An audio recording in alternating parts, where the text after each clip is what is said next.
Segunda carta de Pedro, capítulo 3, versículo de 1 a 6. Eu vou começar a ler e os irmãos acompanhem, tá bom? Amados, esta é agora a segunda epístola que vos escrevo, ou seja, segunda carta. Em ambas procuro despertar com lembrança a vossa mente esclarecida, para que vós recordeis das palavras que anteriormente foram ditas pelos santos profetas, bem como do mandamento do Senhor e Salvador, ensinado pelos vossos apóstolos, tendo em conta, antes de tudo, que nos últimos dias virão escarnecedores com seus escárnios, andando segundo as próprias paixões, e dizendo: onde está a promessa da sua vinda, ou seja, da vinda de Cristo? Porque desde que os pais dormiram, ou seja, desde que os pais morreram, ou seja, os pais, os avós, os bisavós, tataravós foram morrendo, os antepassados foram morrendo, todas as coisas permanecem como desde o princípio da criação, porque deliberadamente esquecem que de longo tempo houve céus, bem como terra, a qual surgiu da água e através da água, pela palavra de Deus, pela qual veio a perecer o mundo daquele tempo afogado em água. Amém? Amém. Pois, meus irmãos, nós vamos fazer uma exposição na segunda carta de Pedro sobre a certeza dos últimos dias.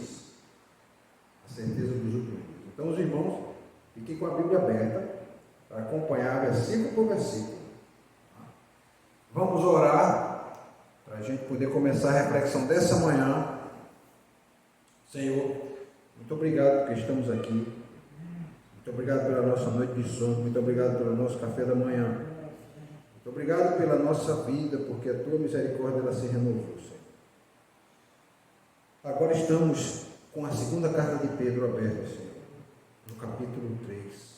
Temos esses versículos, a qual Pedro vai falar sobre as pessoas que zombam do próprio Deus e da sua volta, da volta de Cristo. E nós vamos tentar entender e aprender o que o Senhor quis que nós soubéssemos. Abre os nossos entendimentos, faz com que os nossos ouvidos estejam atentos, que nada, absolutamente nada, venha a nos atrapalhar a concentração. Fala conosco nesta manhã, Senhor.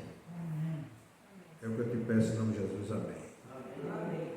Meus irmãos, Pedro aqui, ele está ofertando argumentos contra quem? Falsos mestres. Contra falsos mestres.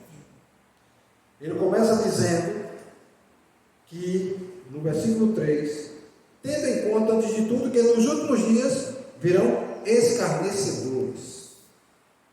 Escarnecedores. Ou, uma outra tradução, diria o seguinte: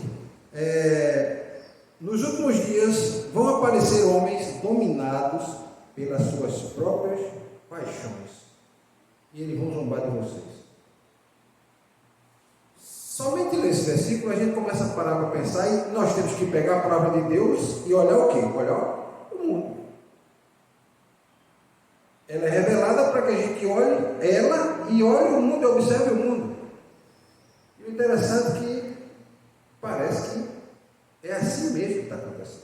Olha que se Pedro já estava falando na sua época, porque quando a gente lê um texto desse, olha para o tempo de hoje, a gente diz: rapaz, chegaram os últimos dias, não é verdade? Porque as pessoas estão fazendo isso. As pessoas são zombadoras. Né? As pessoas chegam a dizer assim: como você sendo tão inteligente, acredita em Deus. As pessoas chegam a dizer isso.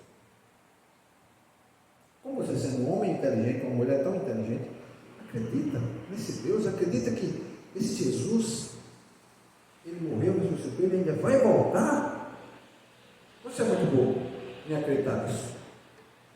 Pois Pedro está respondendo a essas pessoas que naquela época já existiam. Ou seja, o que é que a gente consegue observar? É que em todo o tempo, meus irmãos, sempre houveram escarnecedores. Salomão nos Provérbios diz assim: em sua loucura o homem diz que não há Deus. Em sua loucura o homem diz não há Deus. Ou seja, na época de Pedro, os homens zombavam sobre o retorno prometido de Cristo, que ele não havia ainda acontecido, como ainda não aconteceu conosco, mas que eles esperavam para a sua época. Ou seja, os apóstolos, meus irmãos, eles esperavam para aquela época. A igreja de Atos, quando os irmãos venderam tudo e dividiram tudo, é porque eles estavam na expectativa de que Cristo voltaria naquele momento. Aquela ida de Cristo para os céus era rápida, voltaria naquela época. Mas o próprio Pedro vai dizer que, olha, para Deus 1000 anos é como um dia, como um dia é como 1000 anos. Ou seja, o tempo de Deus é completamente diferente do nosso. Esse é que é o problema. A gente não consegue tentar interpretar dessa forma. Quando a gente interpreta dessa forma, dizer, olha, o tempo de Deus é diferente do tempo do homem. Completamente.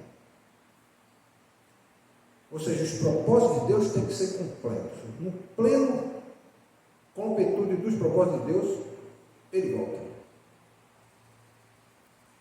Então o mundo, meu irmão, continuava e continua o quê? O seu curso, como se nada fosse mudar, né?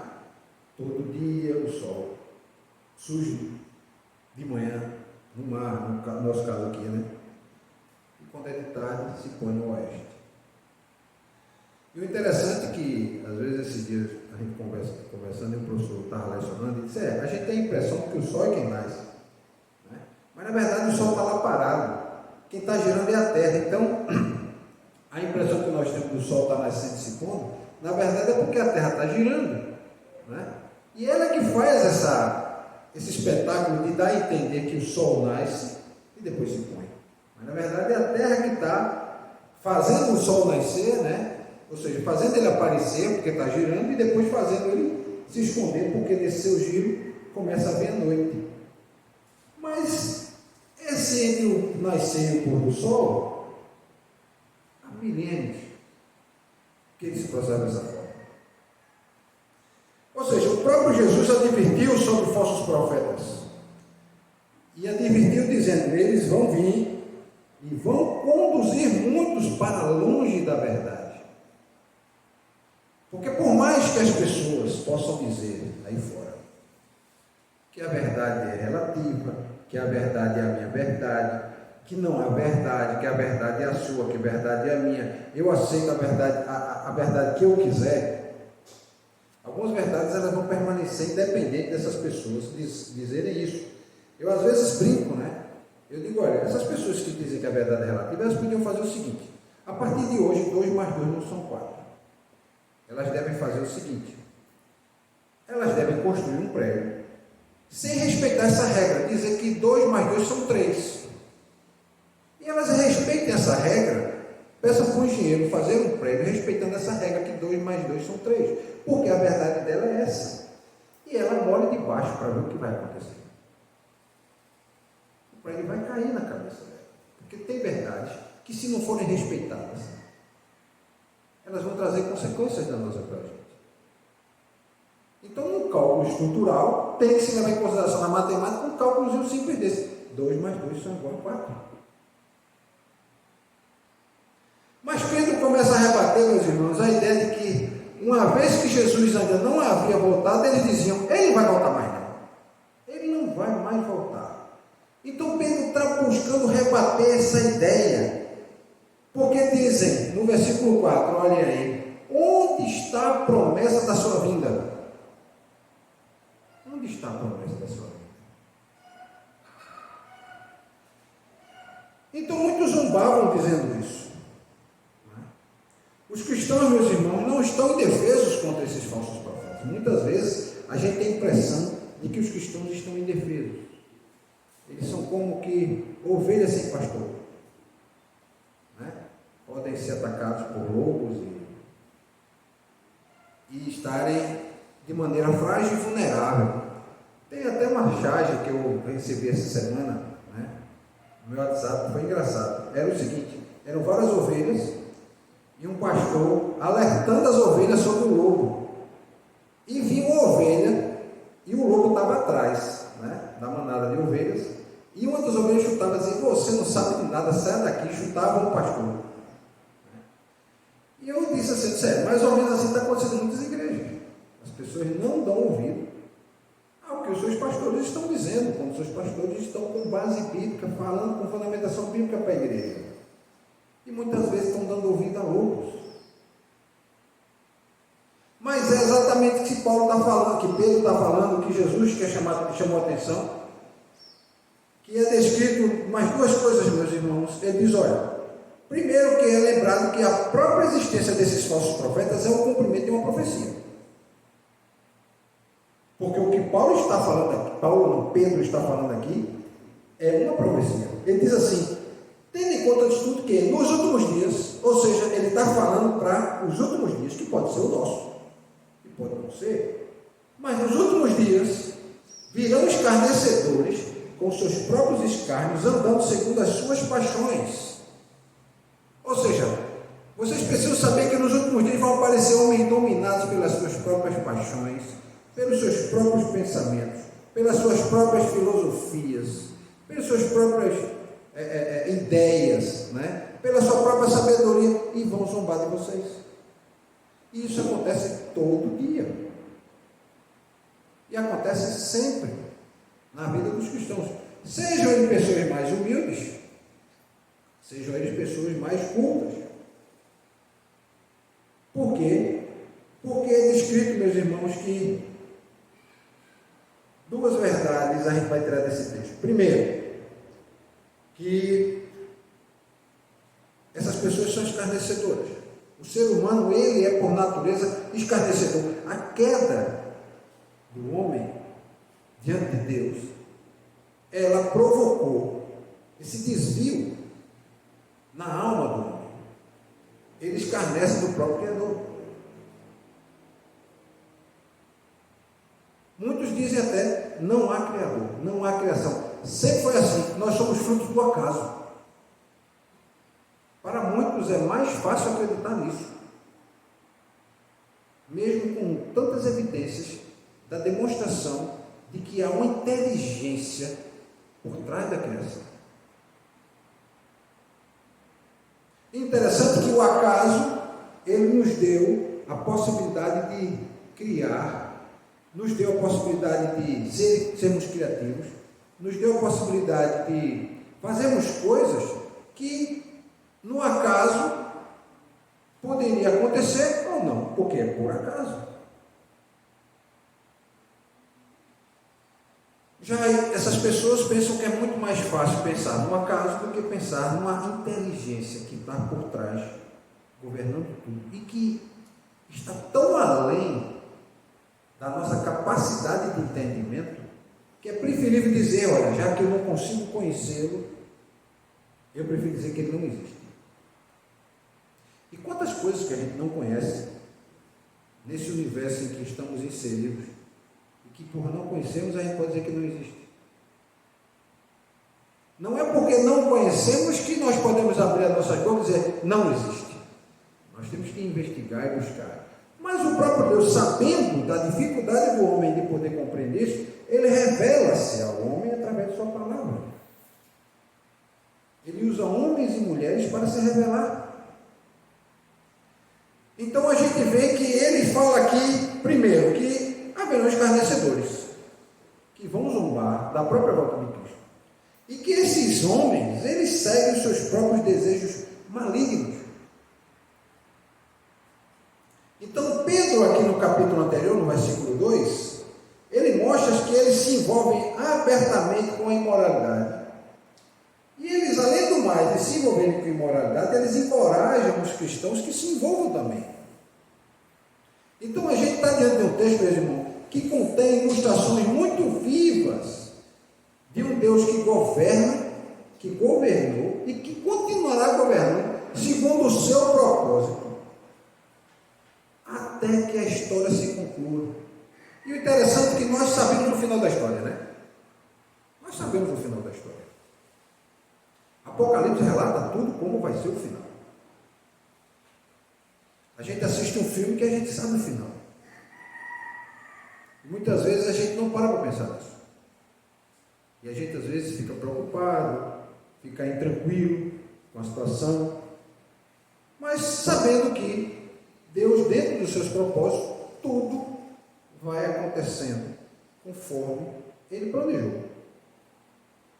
Até porque, meus irmãos, o próprio Deus Criador, Ele é verdadeiramente soberano, pois Ele está constantemente movendo a sua criação. Jesus certa vez disse assim, na casa do meu pai há muitas moradas. Tanto Ele quanto eu continuamos trabalhando até agora.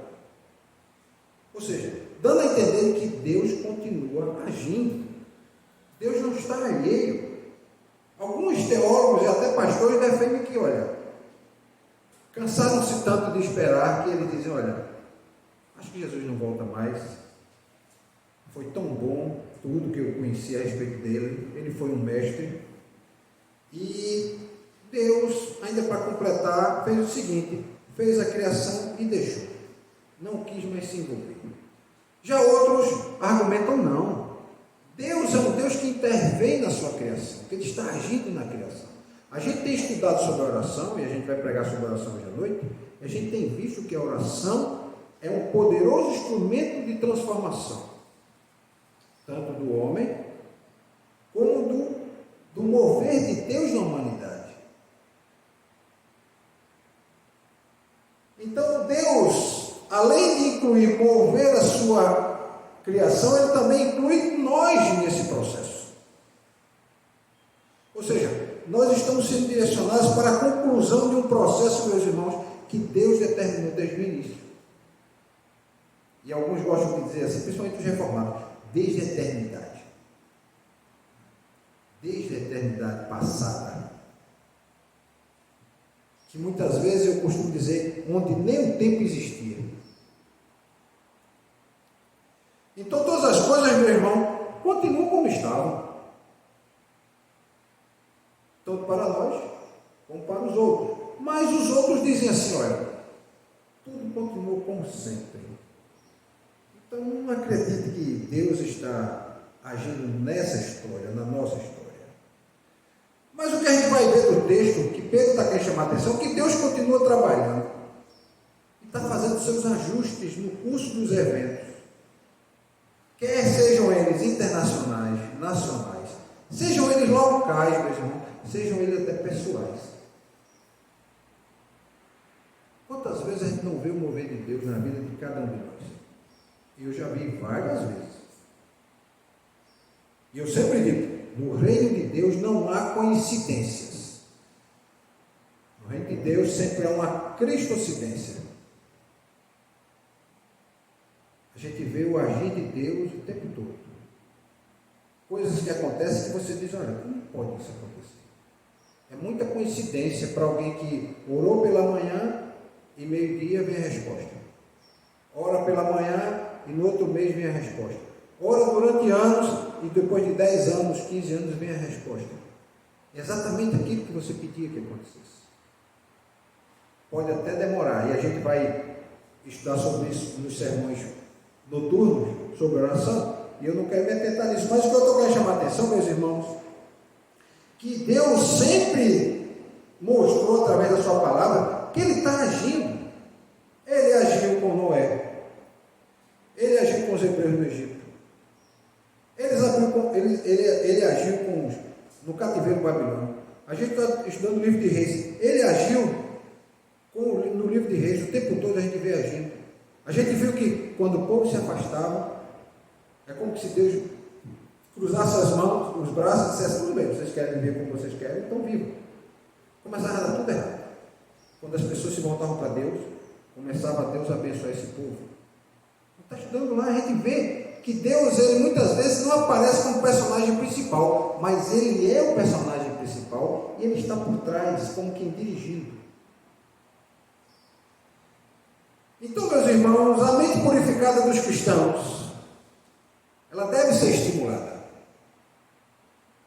Nós devemos estimular essa mente pura, essa mente que ela crê, essa mente que entende e compreende que Deus age, mesmo passando por todo tipo de problema. Nós vivemos num país que é muito injusto, onde pessoas passam fome, onde as pessoas não têm o que morar, onde temos políticos corruptos, onde bandidos julgam bandidos, onde corruptos julgam corruptos.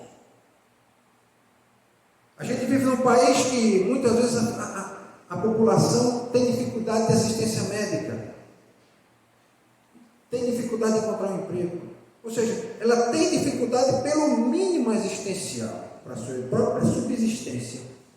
Mas o que Deus quer mostrar, Pedro quer mostrar aqui, eu só estou pensando em Paulo, Pedro quer mostrar aqui, eu acho que eu estou pensando por causa da pregação de quarta-feira que é sobre Coríntios, né? Então deve estar na minha cabeça já, se movimentando meus neurônios, pensando no que eu vou pregar quarta-feira. E aí eu estou pensando em Paulo, mas aí Pedro está chamando a atenção de, olha, a gente tem que acalmar o coração.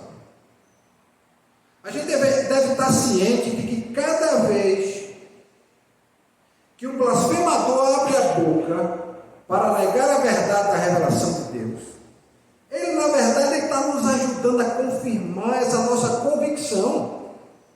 Por quê? Porque Pedro disse, virão escarnecedores com seus escárnios, andando segundo suas próprias paixões. E é exatamente isso que a gente vê. Exatamente isso eu vejo sempre.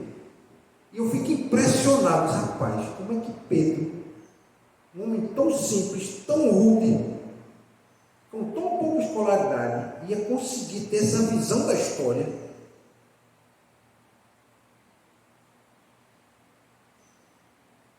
Então, alguns podiam dizer assim, mas isso era possível de a gente pensar, depois de passar tanto tempo e Jesus não voltar. Mas o problema é que Pedro não está escrevendo só para nós que estamos aqui agora, ele está escrevendo para os irmãos que estão na época lá, apenas 10 anos, 15 anos, 20 anos apenas do fato ocorrido, da morte e ressurreição de Cristo.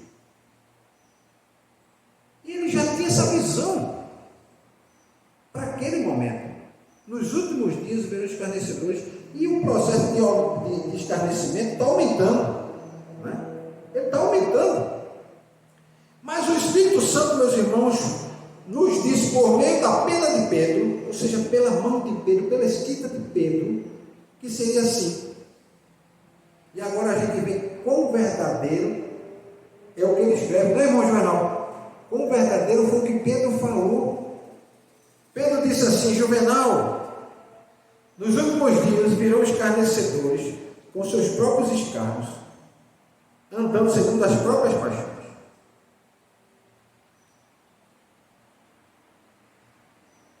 E o que a gente está observando agora?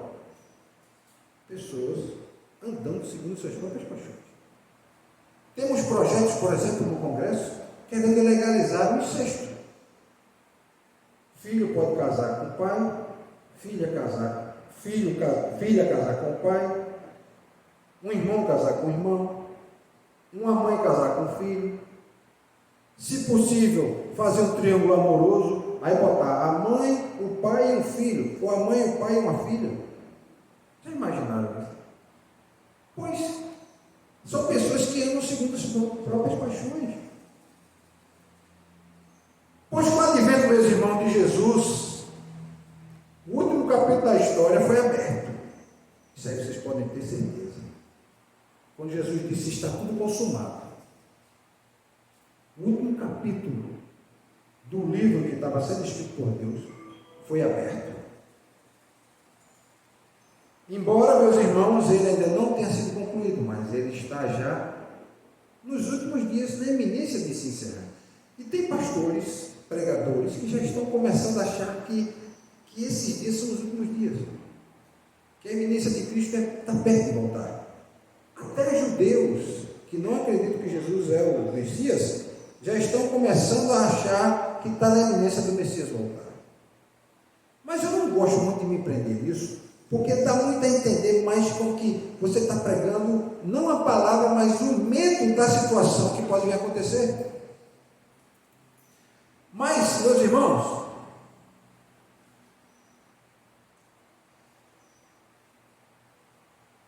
a gente vê que um grande e o maior artigo de nossa fé é a ressurreição de Cristo. Nossa fé está toda fundamentada na ressurreição de Cristo. Paulo mesmo diz, olha, se Jesus não tivesse ressuscitado, como ele fala lá em Romanos, vã era a nossa fé. Não tinha sentido. Mas porque ele ressuscitou, ela tem todo sentido. Então ele diz, olha, ele morreu e ele disse, eu vou voltar. Então esse retorno, meus irmãos, ele vai acontecer para quê? Para que nós estejamos juntos eternamente. É um retorno para, na verdade, ficarmos juntos.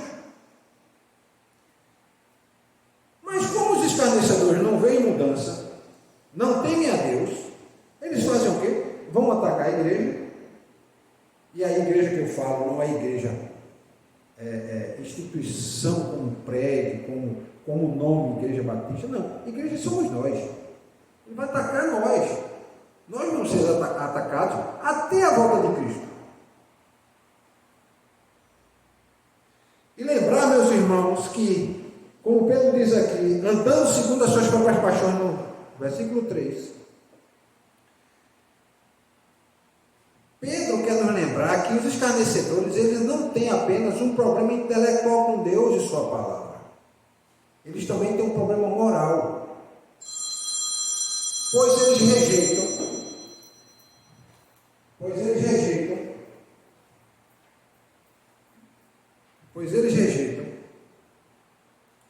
o senhorio de Cristo nas suas... Interessante isso. O escarnecedor, ele não tem a prova intelectual com relação a Deus, ou seja, ele não consegue com o seu intelecto entender que é um Criador. Ele também tem um problema moral, ou seja, com a queda, a perfeição moral do homem, ela se despedaçou. E ele começa, além de não querer entender a realidade de um Criador, ele também rejeita esse Criador, diz até que ele não existe. E por conta disso, eles rejeitam até o quê? O senhorio de Cristo. Rejeitam o senhorio de Cristo. Agora, meus irmãos, o que é que está por detrás dos argumentos dos zombadores e dos escarnecedores? Prestem bem atenção. Esses falsos mestres parecem estar dizendo o seguinte. Prestem bem atenção nos argumentos. Jesus prometeu que voltaria, mas isso foi há muito tempo. Primeira premissa. Segundo ponto, o mundo continua sempre da mesma maneira e como sempre foi. O sol nasce, o sol se põe. Vem um dia e vem a noite. Temos um 1º de janeiro de 2020, depois 2021, depois 2022 e assim sucessivamente. Temos 31 de dezembro todo ano, temos 25 de dezembro, temos 10 de julho, né? E assim por diante. Então, portanto, eu posso concluir que Jesus não deve voltar. Esse é o argumento do escarnecedor. Aí ele diz assim, então como resultado desse argumento, que é falacioso, e eu vou mostrar por quê, ou seja, é falso, ele segue dizendo o seguinte, ele começa a querer convencer os outros de que as outras promessas de Deus também não são verdadeiras. Se Jesus diz que vai voltar e não volta, por que as outras promessas vão ser verdade? Se outra coisa, e se não houver retorno de Cristo, não deve haver um julgamento vindo da parte de Deus pelo pecado do homem. Se não há julgamento da parte de Deus vindo do pecado vindo de Deus da parte do homem, então é possível nós concluirmos definitivamente, e ele faz isso com muita arrogância, Deus não deve realmente estar se preocupando com o nosso pecado. E por isso é aceitável que a gente viva a vida livre. E essa vida livre, eu coloco entre aspas, é fazer o que a gente quiser. Ou como diria, por exemplo, um dos personagens de um livro de Dostoiévski, que diz assim, o nome dele é Ivan. Ele diz, olha, sintetizando, se Deus não existe, se Deus não estabeleceu regras, se essa ideia de Deus que nós temos, ela não é real, então por que eu vou me preocupar em cumprir essas ditas leis de Deus? Se Deus não existe, então tudo é permitido. Eu posso fazer o que eu quiser. É nisso que Pedro está chamando a atenção. Esse pensamento é falso, meus irmãos, e é perigoso. Além de míope e de incompleto. versículo 5 vai dizer o seguinte: porque deliberadamente esquecem que de longo tempo houve céus, bem como terra, a qual surgiu a água e através da água pela palavra de Deus. Vou repetir. Esses zombadores, eles esquecem de propósito que há muito tempo Deus nos deu uma ordem e os céus e a terra foram criados. Esquecem que a terra foi formada de água e no meio da água o Espírito de Deus parava sobre as águas e havia trevas e havia o que? Caos na face do abismo. E Deus disse: haja separação entre parte seca e parte molhada. E haja dia e haja noite, e haja luz e haja trevas. E faça separação. Um dia vai um corpo celeste vai governar o dia, e o outro corpo celeste vai governar a noite.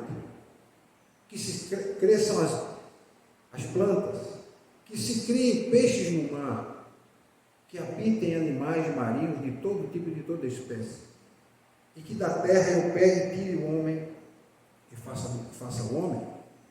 Então Pedro está chamando a atenção disso. Pedro vai mostrar o seguinte: eles estão deliberadamente esquecendo que, primeiro, a origem do próprio mundo que Deus fez deve estar em primeiro lugar no nosso pensamento. Deus é criador. É o primeiro pensamento. Ah, mas houve uma explosão há bilhões e bilhões de anos. Mas pode ter sido não. Se houve, Deus estava por detrás. Ah, mas o mundo ele se expande e ele se contrai. Se ele se expande e se contrai, Deus está por trás. Há uma inteligência por trás.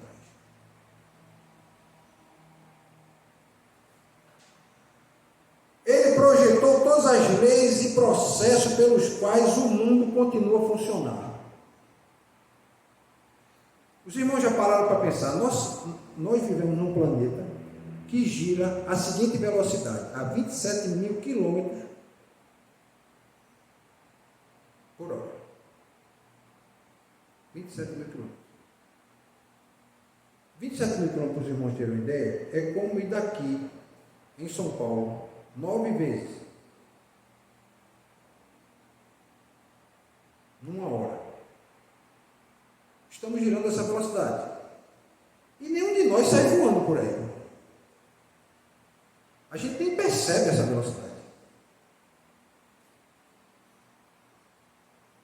A gente caminha, a gente pula, a gente senta, a gente levanta, a gente deita, a gente toma um banho, a gente se alimenta, a gente troca de roupa e a gente nem percebe.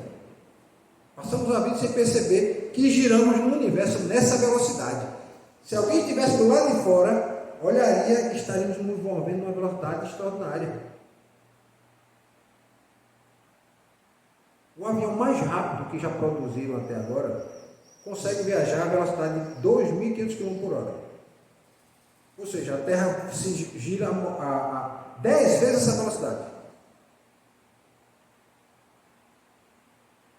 E o interessante é que quando os pilotos de caça, eles estão dentro do carro, os pilotos que são treinados antes de voar de caça, que a gente chama de caça, que são os caças militares, eles têm um treinamento muito pesado e muito rígido. Porque para eles poderem, por conta da força da gravidade, perderem a orientação no espaço, chegarem a ponto de desmaiar, é rápido. Qualquer pessoa menos treinada, se entrar num avião caça e voar, naquela velocidade, provavelmente ele vai ter vertigem, ele vai ter problema, ele vai ficar com pouca oxigenação no cérebro, por exemplo, porque muitas vezes, dependendo da velocidade que ele vai, ou o sangue sobe todo para o cérebro ou desce todo para as pernas. Mas estamos voando a uma velocidade de 10 vezes mais do que essa, e nós não sentimos nada disso.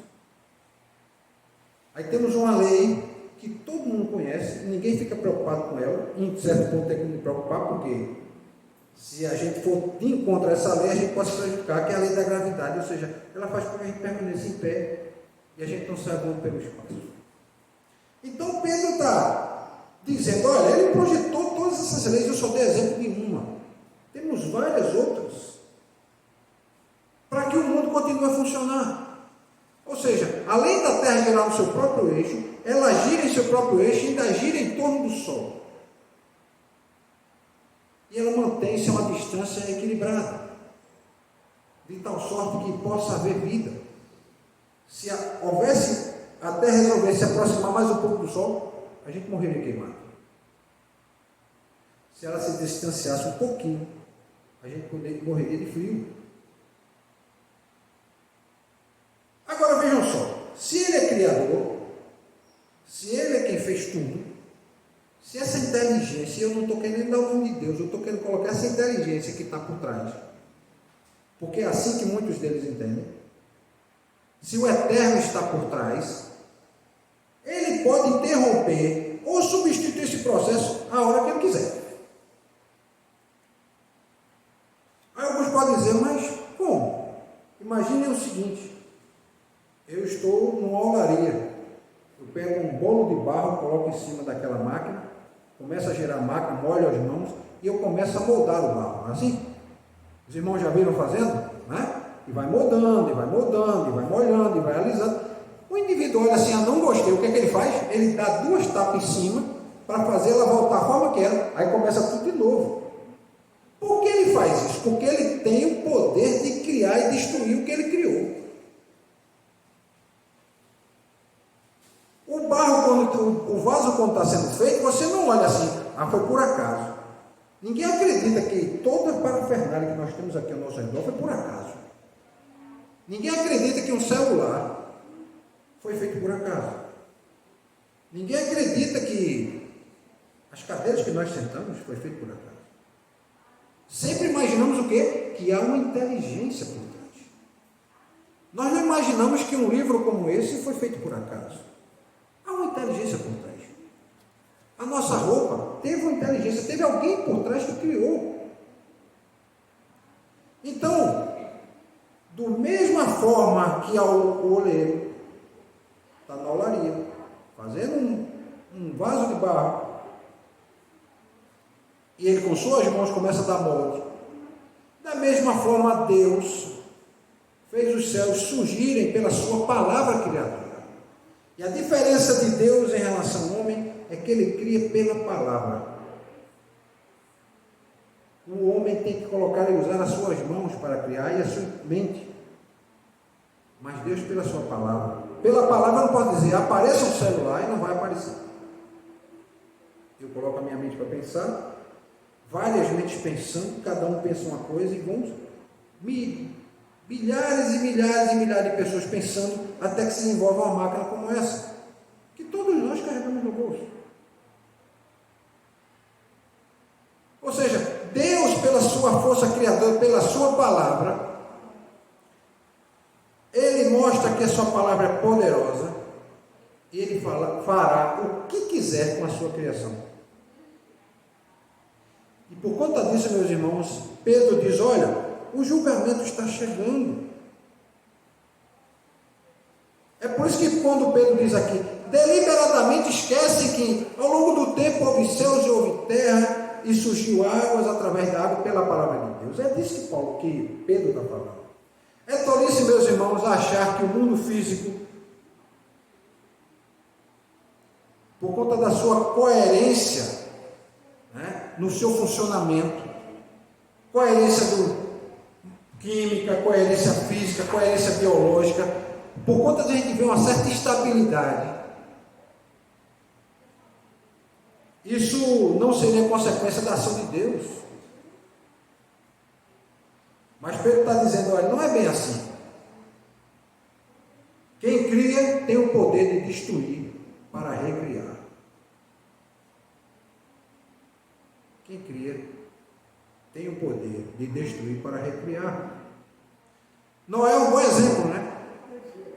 A gente está vivendo uma época que às vezes eu converso com alguns e dizem, rapaz, está chegando mais ou menos na época igual a de Noé. As pessoas escarnecem. E olha, imagina que nós estamos, pelo menos uns milhares e milhares de anos depois de Noé, temos um conhecimento da nossa realidade muito maior do que a Noé. Muito, muito grande mesmo. E Noé, pela fé apenas, construiu um barco. Num local que não chovia, num local que não tinha água. onde a possibilidade de inundação era praticamente zero, onde dias após dias o sol nascia e o sol se punha, vinha a noite, vinha a manhã, e a neblina, né, que surgia do fundo da terra é que aguava, molhava as plantas, o orvalho, fazia o orvalho. Estava lá Noé fazendo um barco. Muitos de nós poderíamos ser alguns daqueles que dizem, rapaz, esse cara é doido, perdeu o juízo. Nesse meio de mundo seco, fazer um barco. Mas o que foi que Noé mostrou? Que Deus intervém no mundo físico para julgar a humanidade. Naquele momento foi de julgamento, outro momento virá, mas que Deus intervém na humanidade, Ele intervém. O interessante é que a terra era como que informe, né? Hoje a ciência já diz que era assim, que era como uma lama, né? Que se remexia, era informe, e depois Deus faz a separação da parte seca da parte da água. Os irmãos já tentaram pegar e misturar barro com água, terra com água, misturem, e depois começa a dizer, separa aí,